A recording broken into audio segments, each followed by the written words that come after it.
Okay, so welcome back to the um, next video. So I'll be recording this video on equity valuation. Now, equity valuation is far more interesting. Bond valuation is basically dependent on the coupon rate and everything. Equity valuation, on the other hand, is dependent on again, there are different models of equity valuation that are there out there.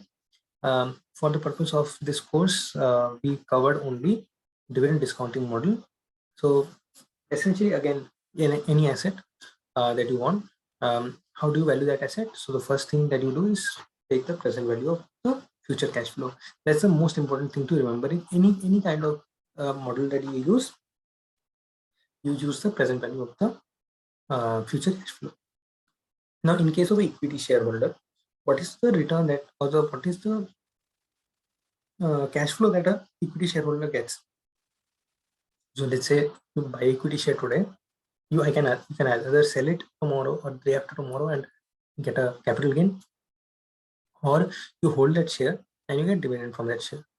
Now the dividend is not really similar to what you get for a debenture or a bond, because in a bond there's a fixed coupon rate and they'll have to pay you 11% every year.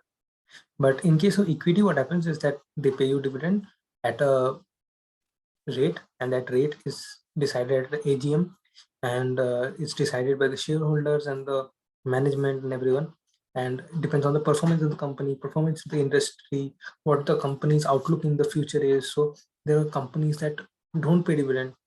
There's no obligation to pay dividend, and the shareholders are happy that they don't pay dividend because they are reinvesting the money in somewhere else. Okay, so that's how you value like as a shareholder, my cash flow is dividend, and how you value that is through the dividend discounting model. So as the name suggests, you discount whatever dividend you'll get by the present value based on the rate of return that you expect from that asset, right? There are other values of equity. There are other models of equity valuation, like the FCFF model, so free cash flow model. So free cash flow model basically discounts the free cash flow instead of dividend, because again, as I said, that company might not want to distribute their entire dividend. So in that case, you take the entire earnings and then calculate the free cash flow, and then you model there are free cash flow to equity, free cash flow to the. So let's not go into too much detail regarding that. Maybe I'll cover it in a separate video. But right now, let's focus on the dividend discount model. I'll share my screen again.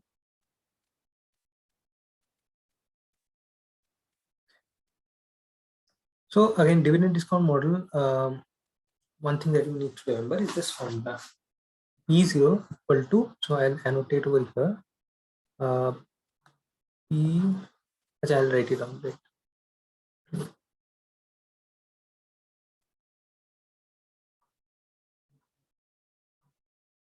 Okay, so it just says P0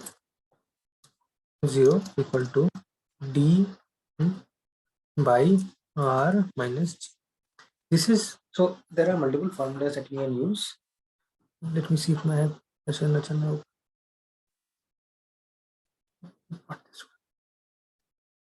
okay, now I'll explain here only. Okay, so P0 equal to D1 minus D1 by R minus G. So there are multiple kinds of models here. So first model is where you have a constant dividend, constant growth dividend. In fact, I think the first one should be this one, where there is no G. So this is a fixed dividend, right? And this will be constant, right?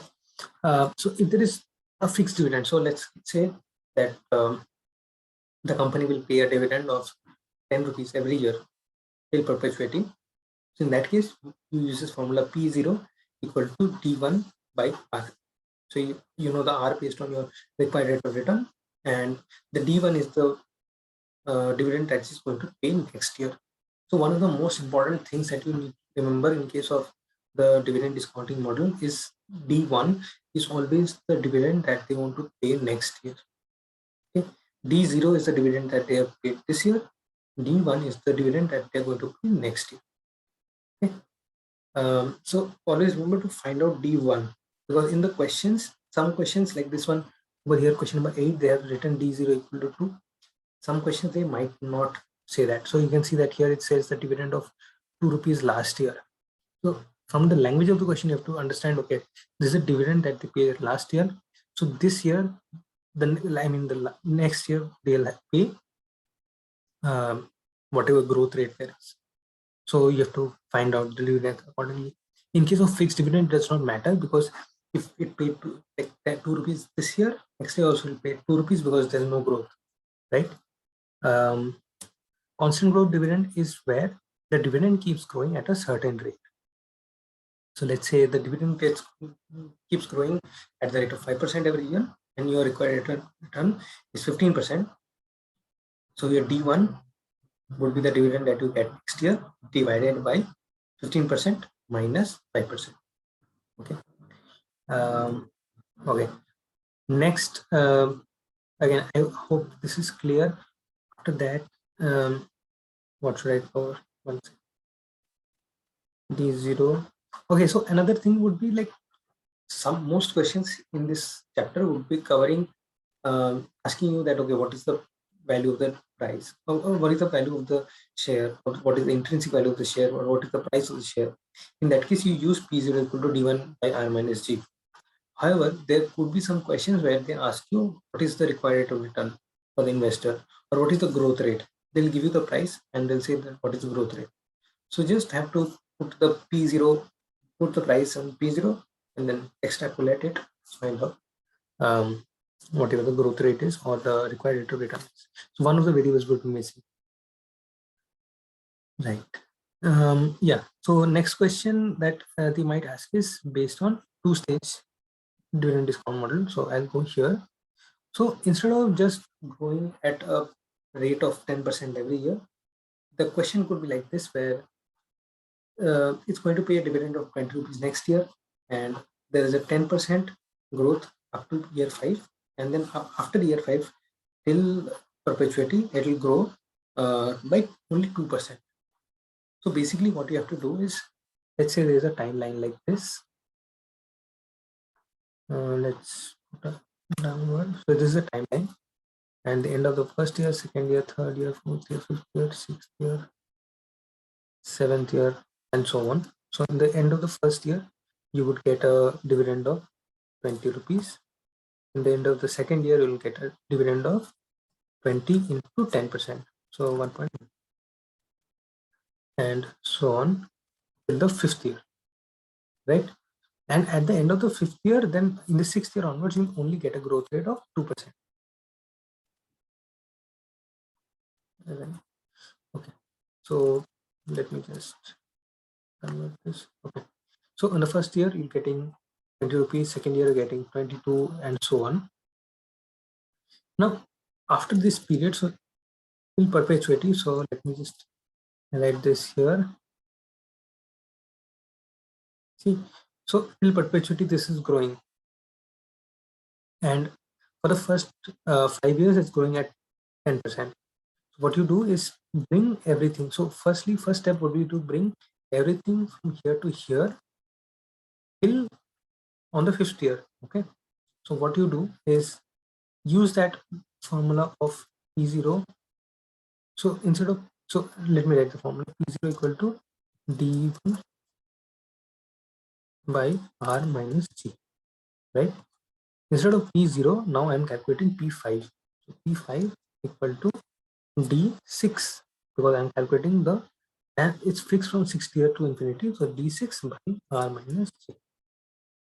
Now D6, I know what is D6, 29 point. So P5 equal to 29.87 divided by, what is my required rate of return? So it said in the question, my required rate of return is 15%. 15% minus 2% is the growth rate that's going to be given going forward.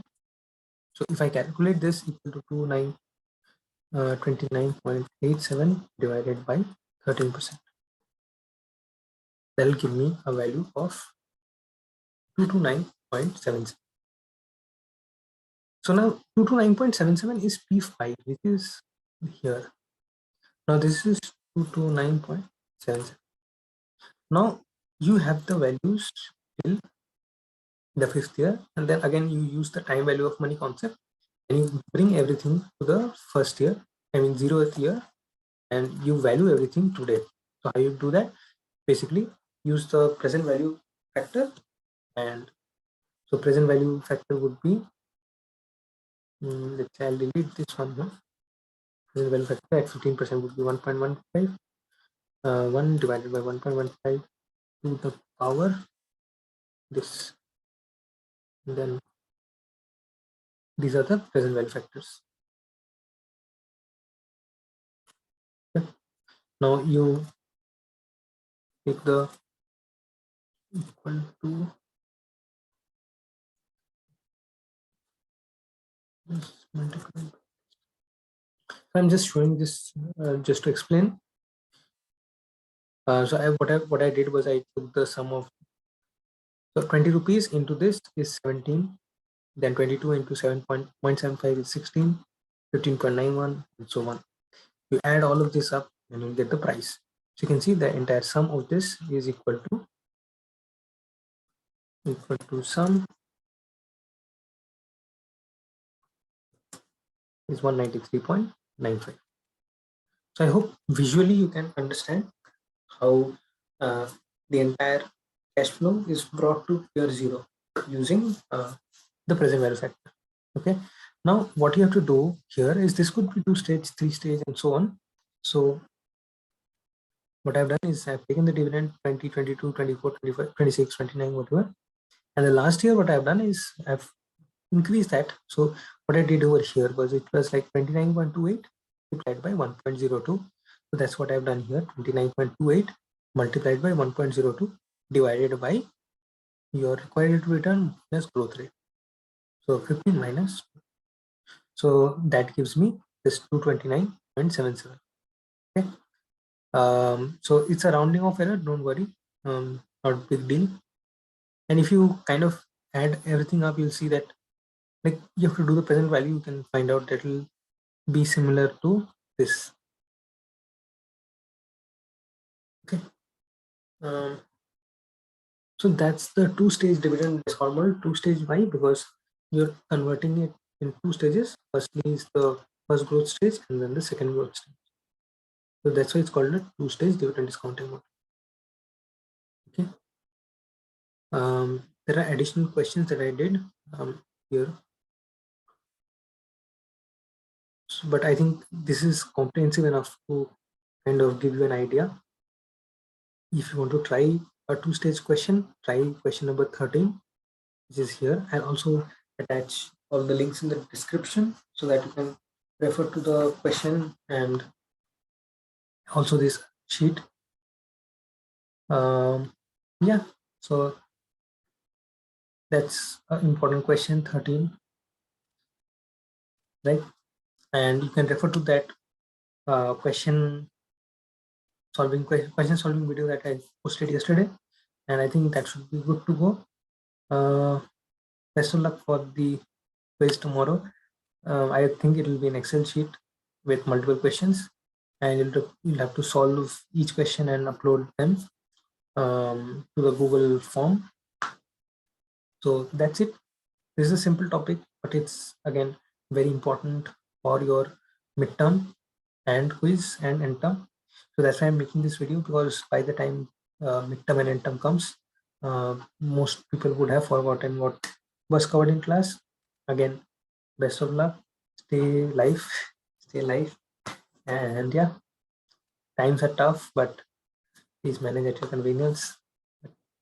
Okay, let me stop making puns, and yeah, thank you for watching. Bye.